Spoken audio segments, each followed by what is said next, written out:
자, 계신 분들 인사하시겠습니다. 잘 오셨습니다. 네, 오늘 비가 오고 날씨가 추적추적 비가 내렸는데 우리에게 동일한 하나님이 주시는 은혜가 항상 넘치기를 원합니다. 여러분 길을 걷는데 이런 지갑이 하나 떨어져 있습니다. 여러분 크리스찬으로서 여러분 사진 주세요. 보여주세요. 네, 이런 지갑이 떨어져 있으면 여러분 어떠실 것 같아요? 네. 왜 어디 있냐고요? 네, 어디 있냐고 알면 제가 갔겠죠? 네. 네. 이제 온라인상에서 이런 질문이 있었어요. 당신이 크리스찬으로서 이런 지갑을 발견한다면 어떻게 하시겠습니까? 어떻게 하실래요? 시자입사님 돌려줘야죠. 네, 돌려줘야죠. 또 다른 분은요? 네? 아, 크리스찬이요? 네. 네, 줄까 말까 고민이 될 거다. 네, 이 온라인에서 회자됐던 답은 이거였습니다. 하나님께 감사드린다. 네, 여러분, 이게 이제 우리는 웃었는데요. 실제로 이런 일이 있었나 봐요. 그러니까 어떤 성도님 한 분이 교회 이 새벽 예배를 가는 길에 지갑이 하나 떨어져 있는데 그 지갑에 자기가 정말 지금 급전이 필요했거든요. 급한 그 돈이 필요한 만큼의 금액이 딱 들어있는 거예요. 그래서 가면서 이걸 어떻게 생각했냐면 하나님이 이 나의 어려운 상황을 아시고 내게 주신 선물, 기도의 응답이라고 여긴 거예요. 근데 그걸 누구한테 얘기했냐면 가서 목사님한테 얘기를 했고 그 목사님이 또 설교 시간에 그걸 설교를 하신 거예요. 근데 어떤 분이 그 자리에 있다가 이렇게 뉴스 기사를 쓰면서 그런 반문이 들었다. 이런 감사가 적절한 감사인지에 대한 질문을 가지면서 거꾸로 물어보는 거죠. 이게 감사할 제목이라면 그렇다면 이걸 잃어버린 사람은 어떻게 되겠는가 하는 질문이 있었습니다. 여러분 유진 피터슨 목사님이 우리 첫걸음반 때 얘기를 했는데 유진 피터슨 목사님이 이런 기독교 신앙을 보고 뭐라고 얘기했냐면요. 감성에 빠진 기독교라고 지적했어요. 감성에 빠진. 무슨 의미냐면 하나님의 뜻을 내가 좋은 쪽으로 선택하고 내가 해석하고 싶은 쪽으로 해석하는 거예요. 우리가 지금 미국과 한국을 배경으로 살면서 우리는 박해와 어려움과 고난이 아니라요, 우리가 하나님을 잘 믿으면 이루어질 결과에 대한 기대들이 있어요. 생활이 더 나아지고 삶의 소망이 생기고 기쁨이 넘치고 기대하는 모든 어떤 신앙을 통해 얻고자 하는 기대의 결과들이 있다고요. 그러니까 전도를 할 때 우리가 예수 믿으면 복 받고 잘 되고 형통하고 자녀도 잘 되고 여러분도 건강하고 하면서 어떤 열심히 있는 전도자들은 그렇게 전도를 하기도 합니다. 그 열심은 인정하고 아름다운 것이지만 사실 모든 종교가요 다 그걸 위한 거잖아요. 다른 종교의 범주에 벗어나지 않는 것이 바로 이런 복의 대가란 말이죠. 그런데 만약 여러분들이 신앙을 갖고 예수님을 잘 믿을수록 여러분에게 어려움이 생긴다면 여러분 그 믿음을 계속 유지하실 수 있으시겠어요? 예를 들어 볼게요. 일어나지 않을 일이라고 믿습니다. 지금 이제 대통령이 이제 내년에 바뀌잖아요. 대통령이 갑자기 반기독교적인 마음이 갑자기 들었어요. 그런 일이 없을 겁니다. 네. 근데 만약에 여러분에게 크리스찬들은 세금을 앞으로 무조건 50%씩 내라. 생각만 해도 기분이 안 좋죠? 여러분 기독교 신앙 계속 유지하실 수 있을까? 반대로 또 한편으로 취직하는데 그리스도인들에게 제한사항을 자꾸 주고요, 공기업에는 취직할 수 없게 만드는 거예요. 상점을 하고 운영하는 분들에게는 여기 기독교라는 신앙을 밝히면 사람들이 기피하게 만드는 거죠. 그렇다면 만약에 그런 일이 일어난다면 여러분 어떻게 하시겠습니까? 우리는 지금 말도 안 되는 일이고 목사님 그냥 if라는 가정을 가지고 얘기한다고 생각하지만 오늘 우리의 본문이 되는 이 서머나 교회에는 실제로 이런 일들이 일어나고 있었습니다. 우리 지난주에서 지도를 하나 더 보여드릴 건데요, 이 에베소로부터 한 북쪽으로 한 7-80km를 올라가면 서머나라는 지역이 있어요. 지금 이렇게 빨갛게 표시된 지역이 있으시죠? 지난주랑 멀리 차이가 나지 않나요? 밑으로 쭉 내려가면 에베소 고대 도시가 있고요, 위로 가면 서머나 고대 도시가 있어요. 그리고 지난번 설명드린 것처럼 이쪽 여러분 기준으로 오른쪽 방면은 아시아 지역이고요, 여기 그리스 에게해라는 이 중간에 바다를 건너면 이 아테네 그리스부터 왼쪽으로는 유럽 지역인 거예요. 그래서 유럽과 아시아의 중간을 연결하는 도시가 서머나였습니다. 이 서머나는 그 미술, 예술, 철학, 그 다음에 건축물들도 아름다워서 굉장히 아름다운 항구 도시였고요. 그리고 이 서머나 지역을 대표할 수 있는 여러 가지 아름다운 상징들이 있었고 건축물들이 있었는데, 사람들의 인식에는 이 서머나는 아름다운 항구 도시라는 이미지가 딱 박혀 있었어요. 그리고 철학이나 예술들이 발달한, 아주 문명이 발달한 수준 높은 그 도시였던 거죠. 근데 이 도시가 가지고 있는 특징이 한 가지 있는데, 이 도시는 로마에 충성하는 도시였어요. 그걸 어떻게 알 수 있냐면요, 여러분, 이 로마가 요구하는 것들을 이 서머나는 잘 따랐는데, 로마가 세계 이 일대 패권을 잡고 점령 전쟁을 하려고 점령을 막 해가고, 아직 다 로마의 패권이 잡혀진 게 아니에요. 그런 그때부터 이미 고대 로마 여신들에게, 로마의 신에게 상납하는 신전을 가장 먼저 만든 도시가 이 서머나였어요. 그리고 또 한 가지, 황제를 숭배하게 하는 황제 신전은 이 아시아 지역에서 두 번째로 만들 만큼, 그러니까 로마가 요구하는 것들을 잘 따랐던 도시였습니다. 한 일화가 있어요. 이 로마가 정복 전쟁을 막 다니잖아요. 그러다 보면 이제 군사들이 그 계절이 막 바뀌는데 옷을 충분하게 못 가지고 있는데 어디까지 왔냐면 이 서머나까지 왔어요. 근데 추운 혹한의 한 겨울이 온 겁니다. 근데 한 혹한의 시기에 이제 병사들이 이제 옷이 없어가지고 추위에 벌벌 떨고 있으니까, 이제 정복하고 다니고 있는 이 로마 군사들을 향해서 서머나의 시민들이 자발적으로 외투를 걷습니다. 그리고 이 외투가 지금처럼 이렇게 흔하게 얻을 수 있는 외투가 아니라 굉장히 고귀한 거였단 말이에요. 중요한 것이었단 말이에요, 고대 사람들에게. 근데 이 외투를 걷어서 로마의 병사들에게 입혀서 줄 만큼 로마의 협조적인 도시였던 거죠. 그래서 그 로마의 의회의 원로원이라고, 그곳에 있는 키케로라는 의원이 이렇게 표현합니다. 이 서머나는 가장 신실하고 오래된 동맹 중에 한 곳이다 라고 이 서머나를 평가하고 있는 겁니다. 여러분, 이게 서머나가 충성을 잘하는 게 중요한 게 아니라요, 지금 이렇게 여러분 설명하고 있는 이유는 서머나가 로마에 충성하고 있었기 때문에 서머나 사람들에게 꼴보기 싫은 사람이 있었어요. 그리스도인들입니다. 왜냐하면 로마에 잘 협조하고 있었던 이유는 그들이 로마를 너무 좋아하고 종교적으로 그게 맞다고 여겨서가 아니라, 로마에게 협조하면 협조할수록 따라오는 게 있어요. 뭘까요? 경제적인 이익이에요. 로마 정부가 자기네들에게 잘 협조하는 도시에게 우선적으로 지원을 해주고요, 도로를 깔아주고요, 뭐 사회시설을 발달시켜주고 돈을 투입해서 그 도시가 잘 살 수 있게 도와준단 말이죠. 그러니까 서머나가 잘 협조하면 협조할수록 로마의 도움을 받아서 점점 더 안정적이고 부강한 도시가 되고 있는데, 저 그리스도인들이 황제가 주인이다, 황제가 주님이다라는 걸 따르지 않고 인정하지 않는 거예요. 그리스도인들에게 주님은 누구였어요? 십자가에 달려서 죽으신 예수 그리스도 한 분밖에 없다고. 그래서 그들은 고백 안 하고 인정을 안 하는 거예요. 자, 여러분이 서머나 사람의 입장으로 생각해 보세요. 우리가 다 잘 협조해가지고 로마의 도움도 받고 칭찬도 받고 도시가 이렇게 잘 되고 있는데, 누구 몇몇 사람들이 거기에서 분위기를 흐리는 거예요. 나는 황제를 주라고 인정할 수 없습니다 하면서 뭔가 인정을 안 하고, 뭔가 자기네들끼리 모여가지고 자기네들끼리 옳다고 생각하는 방식들을 유지하고 있는 마음에 안 드는 사람들이 있었던 거죠. 자, 서머나 사람들 입장에선 이 사람들을 핍박하고, 이 사람들이 황제 숭배하고 황제를 잘 따르고 로마의 협조적인 사람들을 만들어가는 것이 서머나 사람들에게 자신들의 안정과 번영과 평화를 유지하는 데 제일 중요했던 거죠. 그래서 그 서머나에 있던 사람들은, 그리스도인들은 다른 그 어떤 지역보다도 큰 어려움과 괴로움들을 계속해서 받기 시작했던 겁니다. 그리스도인들이 더 불편했기 때문이에요. 황제가 아닌 그리스도를 섬기는, 주님을 섬긴다, 예수님을 섬긴다고 하는 그들이 꼴보기 싫기 시작했어요. 제가 중국에 있을 때 1년 짧게 있었지만요, 그곳에서 이제 다니던 교회가 있었는데, 중국에는 그 두 가지 교회가 있습니다.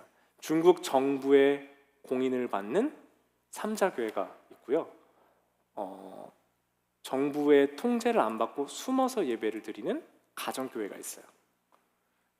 제가 있던 도시에서 지나가면 정말 의리의리하게, 정말 저희 교회보다 훨씬 더 멋있게 이렇게 벽돌로 이렇게 잘 만들어진 교회가 있는데, 거기는 삼자교회예요. 정부의 통제를 받는 교회라고요. 제가 다니던 교회는 가정교회였습니다. 그곳이 어떤 그 상가가 이렇게 앞에 표면적으로 있고요. 그 상가 옆에 길, 아주 작은 길을 하나 따라서 통로를 이렇게 쭉 들어가면 우리 그 카페에 있는 우리 교회 그 정도의 공간이 하나가 나와요. 그 안에 이렇게 숨어서 들어가면, 이렇게 따라서 들어가면 거기에서 예배를 한 30-40명 정도의 성도들이 모여서 같이 예배를 드리고 건물도 뭐 고치고 수리도 하고 하면서 그 안에서 이제 작은 공동체를 만들어서 예배하는 처소로 사용했단 말이에요. 저는 이제 그때 2012년도니까 그때는 이제 전 피아노로 거기 반주자였어요. 1년 동안. 그렇게 예배를 드렸는데 제가 2012년도 이후에 돌아오고 난 이후에 듣게 된 소식은 그 교회가 정부 강제로 해산됐다, 없어졌다라는 얘기를 들었어요. 이제 거기 선교사님, 거기 계시던 목사님은, 조선족 목사님은 이제 다른 곳에 가서 사역을, 선교지에 가셔서 사역을 하시는 것을 저는 이제 알고 있습니다. 한순간에 없어지는 거예요. 한순간에 가지고 있었던 것, 지키고 있었던 것, 모이던 그런 모든 관계들이 다 해산되는 거예요. 여러분, 이건 제가 이제 직간접적으로 경험한 일들이지만 실제로 우리가 알지 못하는 제3세계에 믿음을 지키고 예수 그리스도를 나의 구주이시다고 고백하면서 순교를 비롯해서 죽임을 당하고 어려움을 당하고 핍박을 받는 수많은 그리스도인들이 있어요. 여러분, 우리는 북한 성도들이 불쌍하다고 생각하지만요, 여러분 잘 생각해 보셔야 돼요. 실상 그들은 하나님 앞에서 정결하고 신실하고 하나님이 인정하는 사람들이다라면 누가 누구를 불쌍히 긍휼히 여겨야 되는지 우리 자신을 점검해 볼 필요가 있습니다. 그 순교와 박해 속에서 그들이 믿음이 자라가고 신앙이 자라가고 신실하게 하나님 앞에 서가면서 그들이 이 땅에 보이지 않는 영원에 투자하는 사람들이 되어갈 수 있었다는 거죠. 여러분, 많은 나라들에서 이런 일들이 일어나고 있어요. 근데 세상은요, 여러분, 우리 현실에서 봤을 때 우리에게도 눈에 보이는 어떤 핍박이나 박해가 없는 것처럼 보이는데 요즘 제가 느끼는 건요, 매스컴에서 미묘하게 방송이나 이런 것들을 보면요, 미묘하게 그리스도인들이 기피 대상인 것처럼 느껴져요. 기독교인들이 결혼 대상에서 배제되어야 된다는 이런 어떤 자기의 신념들이 너무 당연하고 자랑스럽게 얘기되는 시대를 점점 살아. 여러분, 어느 순간 어느 때가 되면 우리의 신앙 유지하는 것이 어려운 일이 될지도 모르겠어요. 상상이 아닌 현실이 될지 모르겠어요. 왜요? 세상은 이해하지 못하고 세상이 조롱하는 방식의 믿음의 생활들이 우리가 살아가고 우리가 믿고 있는 바이기 때문에 그래요. 여러분, 서머나 사람들에게 일어났던 이 신앙의 고백처럼 뭔가에 대해서 내가 결정을 하고 내가 이걸 따르지 않을 때 손해를 보기 시작한다면 여러분, 그때는 우리의 믿음이 진짜인지 아닌지가 드러날 때가 될 겁니다. 그래서 서머나 교인들에게 실제로 일어났던 박해가 두 가지가 있어요. 환난이 있고요. 내가 환난을 알고 너희의 그 궁핍을 안다고 표현하시고 비방도 알거니와라고 성경에 기록되어 있는데요. 사실은 이 환난이 있고 이 환난의 두 가지가 궁핍과 비방이에요. 그래서 첫 번째, 이 환난 중에서 첫 번째 궁핍이 뭐냐면 실제로 서머나에 살려면 사람들이 어떤 식으로 상업활동을 하고 경제활동을 했냐면 경제적인 길드라는 게 있었어요. 그러니까 상인들의 길드가 있어서 유통을 할 때도 이 길드를 통해서 하고 뭐 일을 한다든지 일을 얻는다든지 뭘 한다고 할 때 서로 상인들의 유통망 이 관계도 안에서 움직였단 말이에요. 근데 이 길드에 가입을 하려면 이 길드를 주관하는 신에게 가서 로마 신이죠. 제물을 바치고 그 신에게 충성을 다하고 그 신의 축복을 받지 않으면 경제 활동을 할 수가 없었던 거예요. 예를 들면 여러분 또 다른 측면에서 농사를 짓는데요. 농사 짓고 이 경제 활동 못하면 농사 짓고 먹고 살면 되지요라고 하잖아요. 근데 경제 활동을 아예 할 수 없었던 게 농사를 지어서 이렇게 소산을 거뒀어요. 농작물들이 얻어지면 이 농작물을 어떻게 해야 돼요? 팔아야죠. 팔아야 되는데 이 농작물을 파는 유통업자한테 팔려면 팔기 전에 이 데메테르라고 하는 땅과 풍요의 곡물의 신에게 이 제물을 드리면서 축복을 받아야 돼요. 안 그러면 유통업자들이 그 신에게 축복받지 않은 이 제물은 난 사지 않. 유통기한이 짧고 축복을 안 받았기 때문에 나는 사지 않겠습니다 하면서 사지 않는 거예요. 유통을 못해요. 농사를 아무리 지어도 유통을 해서 팔 수가 없었던 겁니다. 그러니까 그들은 실제적인 궁핍의 상황에 빠져들어가기 시작했어요. 성도들은 또 이게 끝이 아니에요. 그냥 경제 활동이 좀 힘든 수준이 아니고요. 사람들이 사실 호시탐탐 노르다가 예를 들어서 우리가 뭐 제가 타주로 여행을 가잖아요. 그러면은 저 집 비었다 하면 사람들이 들어와서 약탈해 가는 거예요. 그리고 그리스도인 집이 약탈됐을 때는 그 약탈된 걸 서로 그냥 모른 척하고 무마시키고 예를 들어서 경찰의 존재가 있어도 그냥 그리스도인 집이 털렸다 하면 너무 당연한 것처럼 여겨지는 거예요. 히브리서 보면요, 성도들이 어려움과 고난 당할 때 일어나는 일들 중에 이런 일들이 있어요. 10장 34절, 이 같은 맥락입니다. 한번 같이 읽어볼게요. 시작. 너희 소유를 빼앗기는 것도 기쁘게 당한 것은 더 나은 영원한 소유를 알기 때문에. 같은 맥락이에요. 뺏기는 것도 기쁘게 당한다는 거예요. 소유물들이 뺏겨지는 상황들, 누가 약탈하고 심지어 정부에서 그냥 너 재산 몰수, 아까 중국에서 그런 일들이 쉽게 일어나게 된다는 거예요. 같은 맥락인 거죠. 그래서 그들은 실제로 궁핍한 상황에 살게 됐다는 거예요. 두 번째, 비방을 받습니다. 비방. 오해, 그리스도인들에 대한 오해 중에서 큰 두 가지는요, 우리가 형제자매라는 호칭을 쓰니까 그들이 근친상간한다라는 말도 안 되는 비방. 두 번째, 우리 성찬식 할 때 주님의 몸과 피를 받습니다 하면서 포도주와 떡을 먹잖아요. 그게 몸과 피를 먹는다라는, 식인한다라는 잘못된, 그러니까 실체를 모르니까 거짓 소문들이 막 퍼져가는 거예요. 마치 그게 실제인 것처럼 소문이 나서 그리스도인들은 그런 사람들이야 라고 소문이 그 당시에 났어요. 이 거짓 소문들뿐만 아니라 그 거짓 소문들을 더 구체화시키는 사람들이 있었는데 그 사람들이 누구냐면 유대인들이었어요. 유대인들은 그 유대의 예루살렘이 로마유에서 파괴되고 나서 전 세계로 흩어졌거든요. 그 중에서 여러 곳에서 상인 활동을 하면서 부자가 됐어요. 좀 부유한 상인들이 많았어요. 그러니까 로마 입장에서는 그들은 특히 뭐 그냥 유대 종교 정도는 어느 정도는 이해해주고 그 범주 안에서는 어느 정도 봐줬어요. 왜냐하면 유대인들은 재물을 신에게 그냥 바치는 것, 가이사에게 바치는 정도의 상납금이라고 생각해서 재물 바치는 거에 대해서는 관대했거든요. 그러니까 그들이 가지고 있었던 그 어떤 재산지나 이런 것들은 유대인들은 어느 정도는 인정해줬어요. 근데 유대인들과 이 그리스도인들은 다른 사람들이라고 하면서 가서 로마 정부에 일러요. 왜요? 언젠가는 우리와 맞지 않는 이 얘네들이 분명히 문제 소지가 있기 때문에 나누는 거예요. 쟤들과 우리는 달라요 라고 얘기하면서 로마 정부에 가서 저 그리스도인들은 우리랑 아예 다른 종류들입니다 라고 하면서 비방하면서 일르는 거죠. 밀고 하는 거예요.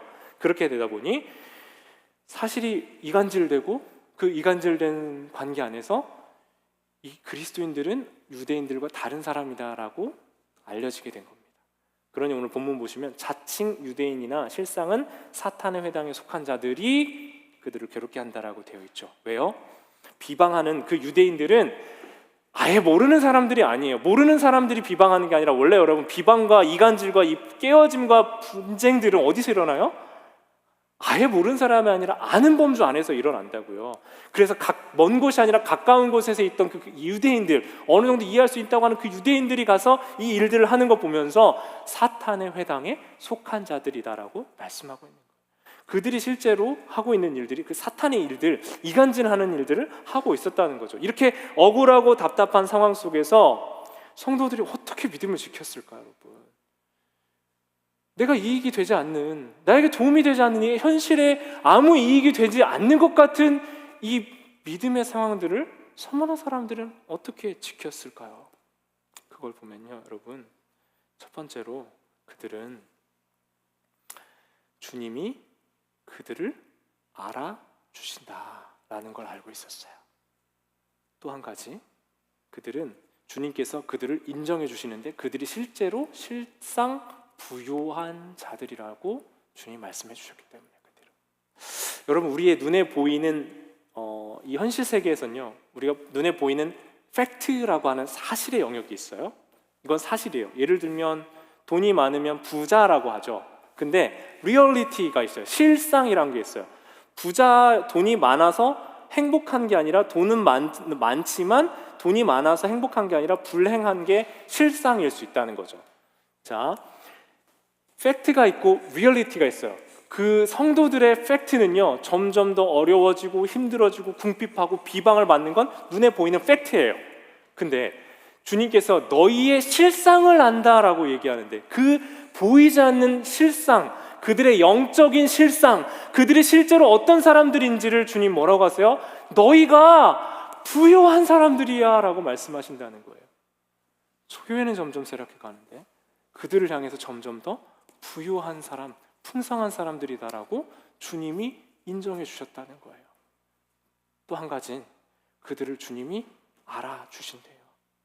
서머나 교회 교인들도 우리와 같은 두려움을 겪었어요. 우리와 같이 무서웠어요. 우리와 같이 힘들었어요. 우리와 같이 고통을 느낄 수 있는 사람들이었습니다. 그런데 주님이 뭐라고 얘기하세요? 9절 말씀 보겠습니다. 2장 9절. 내가 내 환난과 궁핍을 알거니와. 안돼요. 아신대요. 그리고 실상은 네가 부유한 자라. 그리고 그들이 비방, 자칭 유대인이라고 하는 자들의 비방도 아신대요. 아신다는 거예요.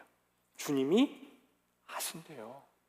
우리의 마음, 우리의 믿음, 그들이 처한 인생의 현실들을 아무도 모르는 것 같은데 주님이 알아주신다는 거예요. 기억하시는 분들 계시겠지만 제가 20대 초반에 그 청소년 선교단체 활동하면서 정말 힘들게 많이 했거든요. 그러니까 진짜 밤새워서 뭐 했던 일들도 많고 열정과 에너지를 정말 다 쏟아서 딱 한 가지, 주님을 기쁘시게 하고 주님이 원하시는 일을 하겠다고 열정이 넘치던 그 20대 초반에 그 열정 넘치던 때가 있었습니다.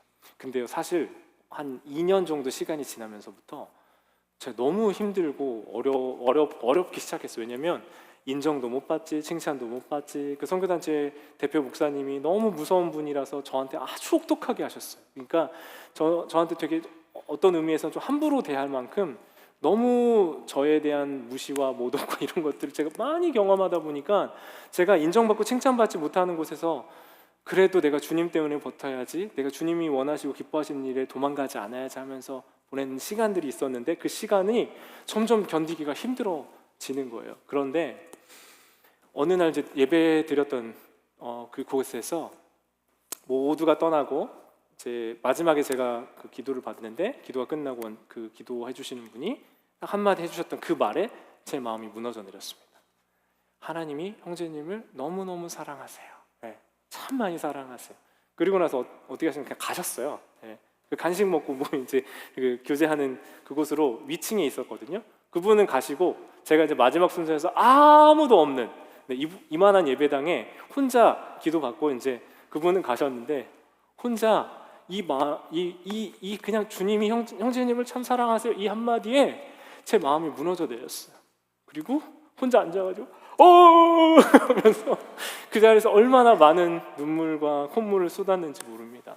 근데 여러분, 하나님이 우리를 사랑하신다는 말이 여러분 모르는 말이에요? 아는 말이잖아요. 그죠? 하나님 여러분 사랑하시거든요. 하나님이 여러분을 사랑하세요. 근데 여러분 지금 눈물 안 나시잖아요.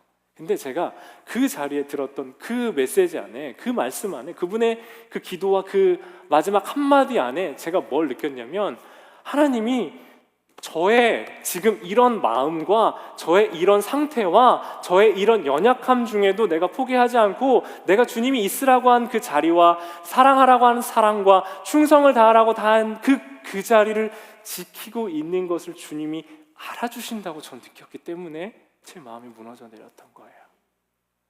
사랑하는 여러분, 여러분이 지키고 있는 예배와 섬김과 주님으로 인해 충성하고 있는 그 자리 주님께서 기억하고 알고 계신 줄 믿습니다. 주님 때문에 받는, 주님을 사랑하고 내가 그 충성하기 위해 드린 수고와 헌신과 나의 노력과 애씀과 그 안에서 주님과 맺어진 관계를 주님은 알고 계시고 여러분을 인정해 주시는 줄 믿습니다. 보이는 게 아닐지라도요, 보이지 않는 영적 실상을 보는 눈이 열려지길 원합니다. 눈앞에 보여지는 그냥 팩트의 사실세계밖에 못 보는 인생이 아니라 실상을 보는, 리얼리티를 볼 수 있는 영적인 눈들이 분별되는 여러분의 영안이 밝아지시길 원합니다. 그건요, 여러분, 그냥 내가 이 세상의 현실만 봐서는 보이지 않아요. 주님과의 관계 안에서 주님이 내게 주시는 마음과 주님이 주시는 약속과 주님과 오롯이 주님과 맺어진 관계 안에서만 그 영적 실상을 확인할 수 있는 줄 믿습니다. 주님이 주는 모든 고난과 수고를 알아주시고, 이런 상황을 알아주신다고요, 주님? 서머나 성도들은 너무 행복했을 거예요. 너무 기뻤을 거예요. 주님의 음성을 들었을 거예요. 그리고 내가 주님을 사랑하게 하는 이 모든 수고와 애씀들을 주님이 알아주신다니 기쁘고 너무 소망이 생겼을 거예요. 그런데 그 주님께서 2장 10절의 말씀을 이어서 주십니다. 2장 10절입니다. 시작. 너는 장차 받을 고난을 두려워하지 말라.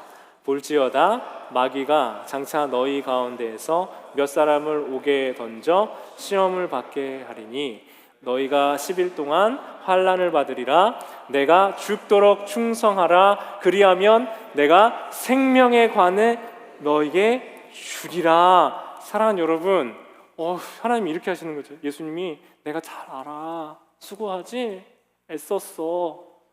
그래, 내가 너를 안다? 내가 너를 인정해. 그 다음 우리가 기대하는 건 뭐예요?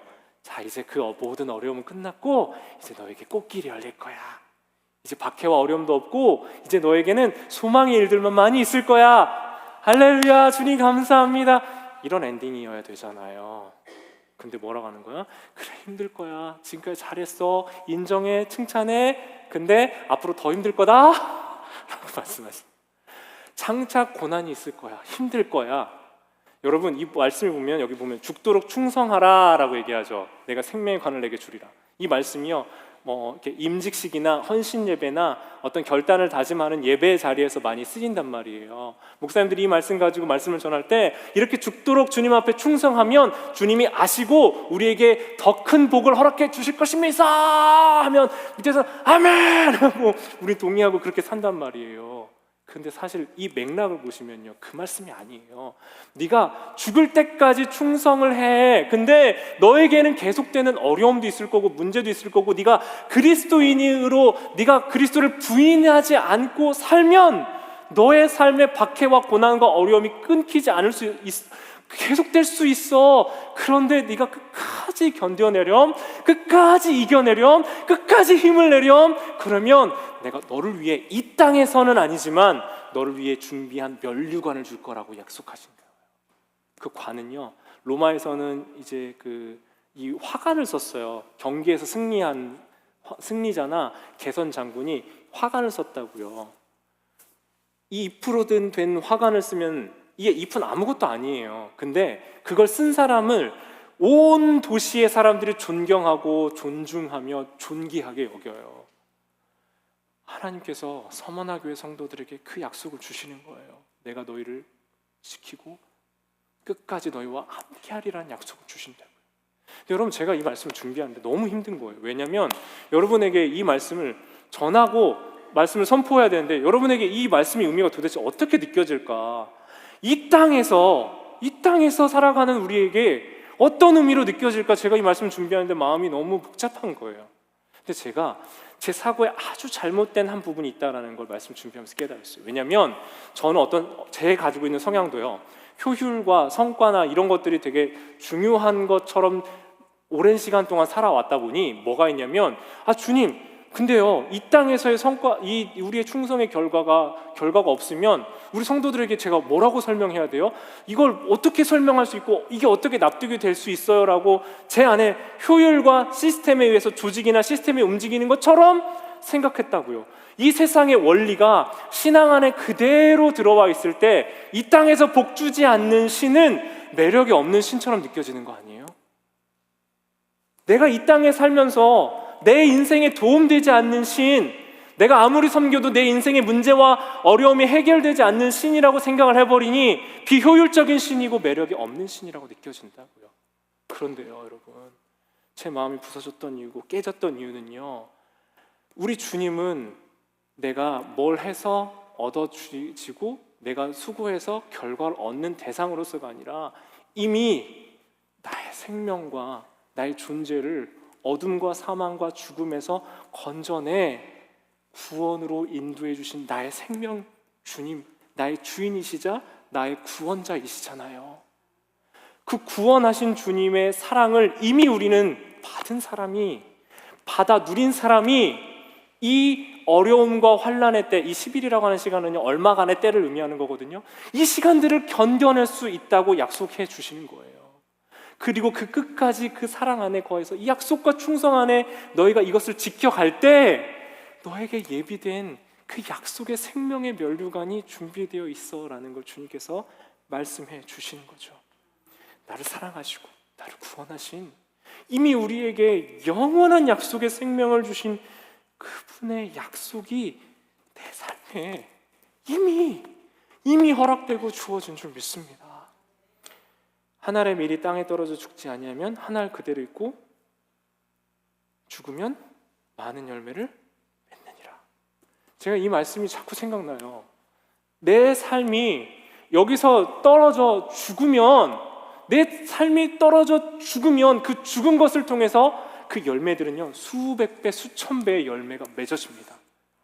내가 이 땅에서 내 자아가 굴복하고 내 욕심이 죽고 그리하여 내가 그리스도의 것으로 심겨질 때, 나에게는 보이지 않지만 내가 그렇게 끝까지 충성할 때 주님은 나를 통해 생명의 열매를 맺어 가시는 줄 믿습니다.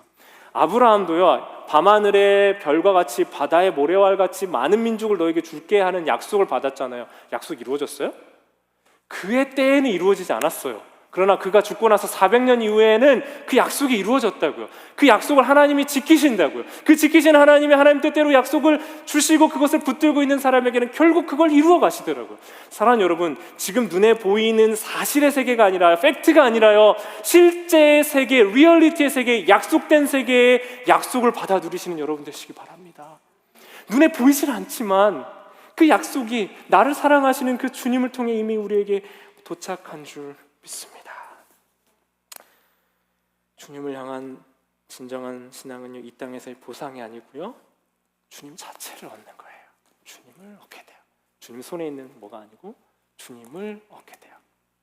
이 땅의 모습이 비록 어떠할지라도 눈에 보이지 않는 진짜 실상 주님 안에서 영원한 약속과 생명을 받아 누리시는 여러분들이 되시길 주님의 이름으로 축원합니다. 우리 시간 기도하면서요 한 가지 영상을 먼저 한번 보여드릴게요. 기도하는 시간에 제가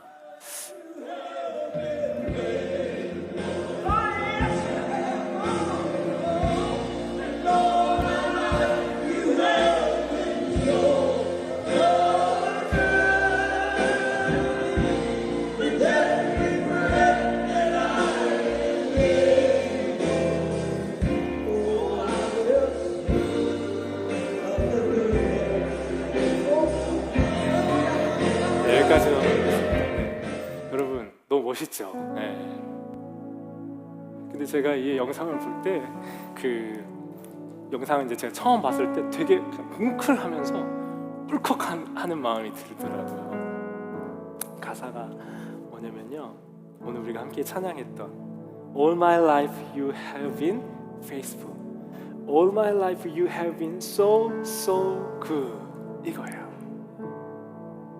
정말 한 70, 80, 90 가까운 일평생을 살았던 이 할아버지 할머니들이 멋지게 악기를 또 찬양을 하면서 그 하나님의 신실하심과 변함없으심을 노래했습니다.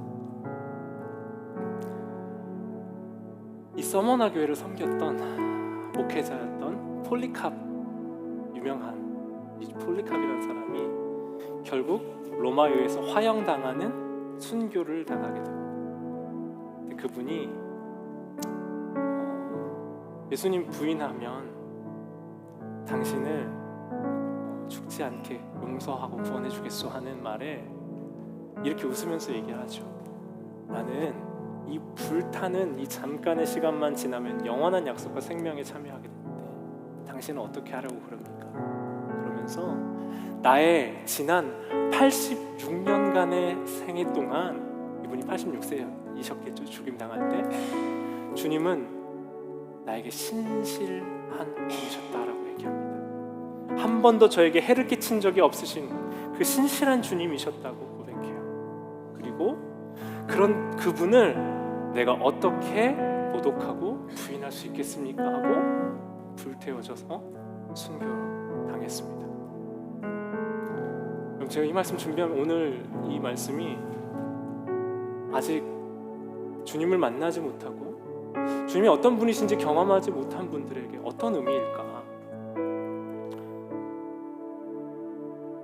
영원한 생명과 약속에 동참하여 그분을 나의 구주라고 고백한 사람들에게는 All my life you have been faithful이라는 고백을 우리가 할 수 있지만 아직 그분을 만나지 못했는데 그분이 누구신지 잘 모르는데 하는 분에게는 어떻게 다가올까?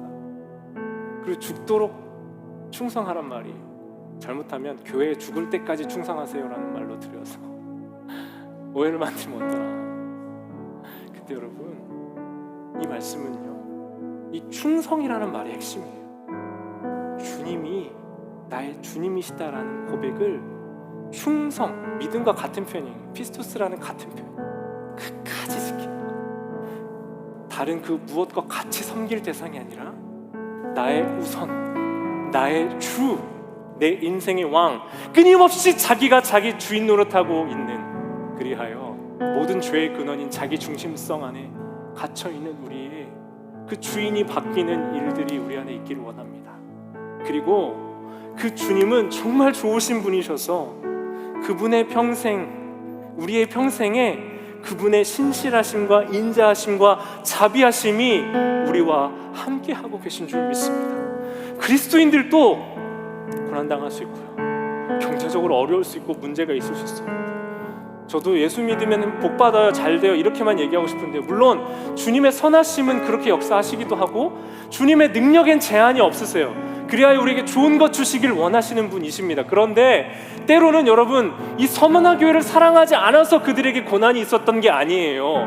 그들이 감당해야 될 분량들을 그들이 감당하며 그들이 순교의 열매가 되어야 했기 때문에, 그래서 그들은 어려움과 고통 가운데 투어져 있었던 거예요.